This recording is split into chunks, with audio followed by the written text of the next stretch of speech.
राधे राधे। राधे राधे। मेरे पास दो क्वेश्चन है पर छोटे छोटे हैं, ज़्यादा समय नहीं लूँगा। एक ही प्रश्न करो। बिल्कुल छोटा सा है। नहीं बहु छोटे से और छोटा कर दो। मैं पहले से मतलब भागवत से तो बहुत पहले से भगवान की कृपा है कि जुड़े हैं, सुनते रहते हैं। और लेकिन मेरा ये क्वेश्चन है कि जैसे कि अभी दीक्षा ली है मैंने, काफ़ी समय से आपसे मिलना चाह रहा था, तो दीक्षा मैंने अभी ली है 3 दिन पहले।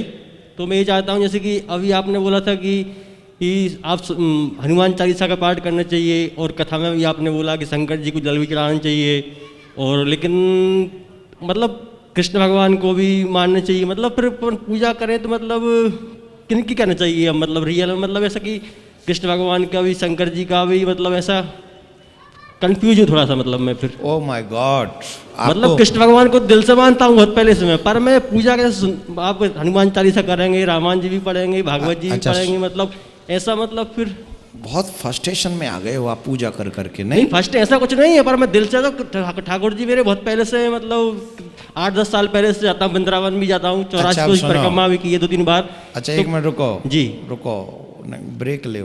जी नाम बताओ अपना। जी, मेरा नाम मनोज लोधी है और मैं रहने वाला सुंदरगढ़ जिले से हूँ। पर यहाँ पे आपकी कृपा मिली तो मैं बहुत दिन से इंतजार था आपके चरणों से आशीर्वाद लेने का। अब सुनो, अब जी सुनो, अब सुनो, अब सुनो।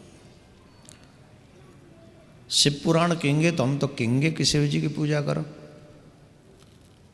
और अगर देवी भागवत कहेंगे तो हम तो कहेंगे अपनी कुल देवी की पूजा करो। नहीं, मैं तो पर डे सुन तो लो। Okay okay. माइक ले लो इनसे, अब माइक ले लो और वहीं खड़े होके सुनो आप। और विष्णु पुराण कहेंगे तो हम कहेंगे कि भाई भगवान विष्णु की पूजा करो। अगर हम राम कथा कहेंगे तो उसमें ये भी कहेंगे कि भाई हनुमान जी की पूजा करो। और जिन बच्चों को अभी तक दीक्षा नहीं मिली है, जो बच्चे अभी अपने किसी परंपरा से जुड़े हुए नहीं हैं, उन बच्चों को बार बार एक ही बात हम कहते हैं, कम से कम हनुमान चालीसा का पाठ करो और ओम नमो भगवते वासुदेवाय इसका मंत्र जाप करो, ये कहते हैं। ठीक।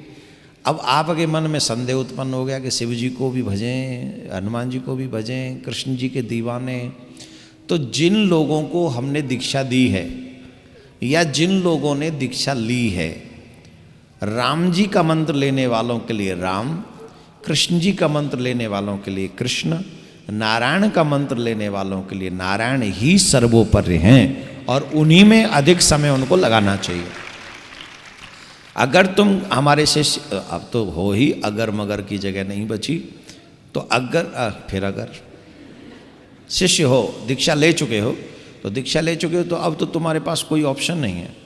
अब तुम्हें शिव जी से, हनुमान जी से, इन सब से आप अपने आराध्य प्रियाकांत सरकार को, युगल सरकार को खूब नित्य भजो, उनकी पूजा करो, और उन्हीं में सभी देवी देवता बसे हुए हैं। और जब भी किसी देवी देवता के सामने तुम्हारा सर झुके तो एक फीलिंग के साथ झुकना चाहिए कि ये ही मेरे युगल सरकार हैं, ये भी मेरे युगल सरकार का ही स्वरूप है। कोई कंफ्यूजन नहीं है, वेरी क्लियर। क्योंकि वही कृष्ण राम बनकर आते हैं, वही कृष्ण नरसिंह बनकर आते हैं, वही कृष्ण वामन बनकर आते हैं, वही रुद्र शिव जो है हनुमान बनकर आते हैं। तो वो शक्ति अलग अलग नहीं है, शक्ति तो एक ही है, लेकिन समय समय के हिसाब से भगवान अवतार लेते हैं, उन अवतारों का वो नाम हो जाता है, और उन नामों को हम अपने आराध्य मान लेते हैं। तो हमारे कृष्ण ही कृष्णात् परम किमपि तत्त्वम् अहम् न जाने कृष्णम वंदे जगत गुरुम। तो कृष्ण की पूजा करो, तुम्हें कुछ और नहीं करना। राधे श्याम बोलना पड़ेगा, राधे राधे जोर से बोलना पड़ेगा।